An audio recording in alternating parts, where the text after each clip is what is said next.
Hai, salam sehat bagi kita semua. Jumpa lagi kita di video kali ini dalam topik pembahasan hak asasi manusia. Langsung saja kita masuk ke topik. Sebelum ke pembahasan tentang apa itu HAM, sebaiknya kita harus pahami tentang hak dan kewajiban terlebih dahulu.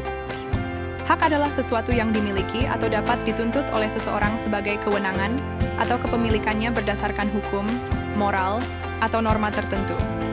Hak memberikan kebebasan atau perlindungan tertentu kepada individu atau kelompok untuk melakukan atau mendapatkan sesuatu sesuai dengan ketentuan yang berlaku.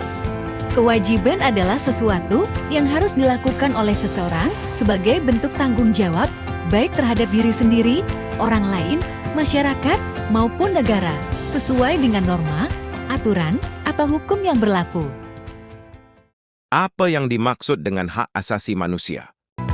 Hak asasi manusia adalah hak yang melekat pada manusia sebagai anugerah Tuhan yang wajib dihormati, dijunjung tinggi, dan dilindungi oleh negara, hukum, dan semua orang. Secara umum, HAM bersifat kodrati, yang artinya HAM adalah hak yang telah menjadi kodrat manusia. Selain itu, HAM bersifat universal, yang artinya HAM secara umum berlaku di seluruh dunia dengan tetap menghormati adat istiadat dan budaya negara masing-masing. HAM juga bersifat langgeng, yang artinya HAM adalah hak manusia sejak dari dikandungan hingga meninggal. Mengenal sejarah HAM.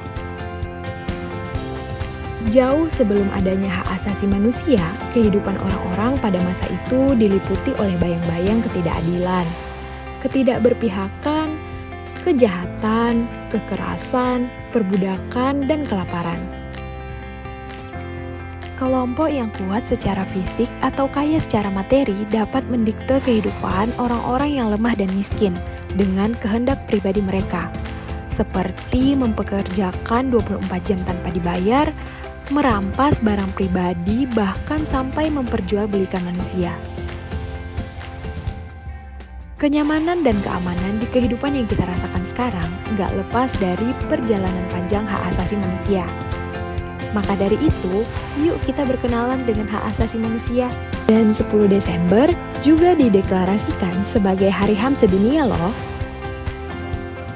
Lalu bagaimana dengan HAM di Indonesia? Immediately we had proclaimed our independence in August 45.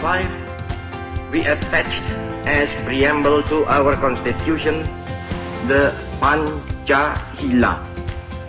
Dalam perjalanan sejarah negara Indonesia, perlindungan terhadap hak asasi manusia mengalami kemajuan, seperti dibentuknya Komnas HAM dan diwujudkannya dalam Undang-Undang Republik Indonesia Nomor 39 Tahun 1999 tentang hak asasi manusia, yang menyebutkan bahwa hak asasi manusia adalah seperangkat hak yang melekat pada hakikat dan keberadaan manusia sebagai makhluk Tuhan Yang Maha Esa, dan merupakan anugerahnya yang wajib dihormati, dijunjung tinggi, dan dilindungi oleh negara, hukum, pemerintah, dan setiap orang demi kehormatan serta perlindungan harkat dan martabat manusia. Lembaga penegak HAM di Indonesia. Komnas HAM, lembaga independen yang bertugas untuk melakukan pemantauan, penyelidikan, dan penelitian terhadap pelanggaran HAM di Indonesia. Mahkamah Konstitusi, MK, mengawasi dan memutuskan sengketa hak konstitusional warga negara terkait dengan hak asasi. Kepolisian dan Kejaksaan bertugas untuk menindak pelanggaran HAM dan membawa pelaku ke pengadilan. Pengadilan HAM, pengadilan yang menangani pelanggaran HAM yang berat seperti pembunuhan massal, penyiksaan, dan penghilangan paksa. Permasalahan hak asasi manusia di Indonesia. Penyiksaan dan perlakuan tidak manusiawi. Beberapa institusi negara seperti kepolisian dan tentara terkadang terlibat dalam tindakan penyiksaan terhadap tersangka atau tahanan. Ini merupakan pelanggaran HAM yang serius. Kemudian kekerasan terhadap aktivis dan jurnalis. Aktivis dan jurnalis yang mengkritik pemerintah atau melaporkan masalah sosial seringkali mendapat ancaman fisik atau bahkan dibunuh. Tindak kekerasan terhadap perempuan dan anak. Kekerasan dalam rumah tangga, eksploitasi seksual terhadap anak-anak, serta perdagangan manusia masih menjadi masalah serius di Indonesia. Diskriminasi terhadap kelompok minoritas. Meskipun Indonesia menjunjung tinggi kebebasan beragama, banyak kelompok minoritas, seperti Ahmadiyah, Syiah, dan warga non-Muslim di beberapa daerah menghadapi diskriminasi dan intoleransi. Dan terakhir, pelaku impunitas. Banyak pelaku pelanggaran HAM, terutama dalam kasus-kasus pelanggaran berat seperti kerusuhan 1965, 1998, dan di Papua yang tidak dihukum, menciptakan budaya impunitas di negara ini. Lalu bagaimana penegakan HAM di Indonesia? Apakah sudah berjalan maksimal atau belum? Inilah kenyataannya. Bagaimana menurutmu? Jadi bagaimana kita harus bertindak dalam menghadapi pelanggaran HAM? Upaya dalam penegakan HAM: taat pada aturan, menjunjung tinggi toleransi, mengawasi penegakan HAM, penyelesaian kasus pelanggaran HAM, pendekatan hukum. Penyelesaian melalui jalur hukum di Indonesia melibatkan Komnas HAM, kepolisian, kejaksaan, dan pengadilan HAM. Pendekatan keadilan restoratif. Pendekatan ini mencoba untuk mengembalikan hubungan yang rusak antara korban dan pelaku melalui proses rekonsiliasi dan pemulihan, bukan hanya hukuman. Peran lembaga dan masyarakat sipil Komnas HAM.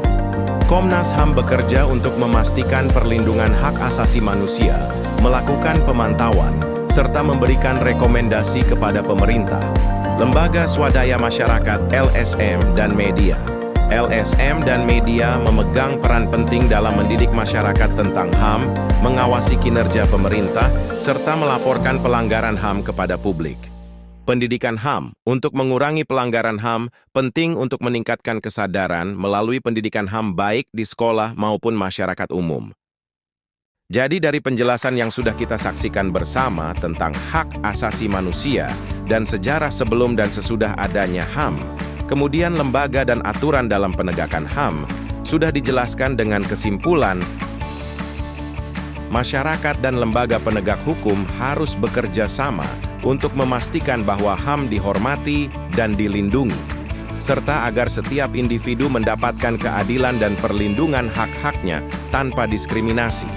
Penegakan HAM yang efektif akan membawa Indonesia menuju negara yang lebih adil, makmur, dan beradab. Demikian video singkat penjelasan tentang hak asasi manusia. Apabila ada yang kurang jelas dalam pemaparannya, kami minta maaf.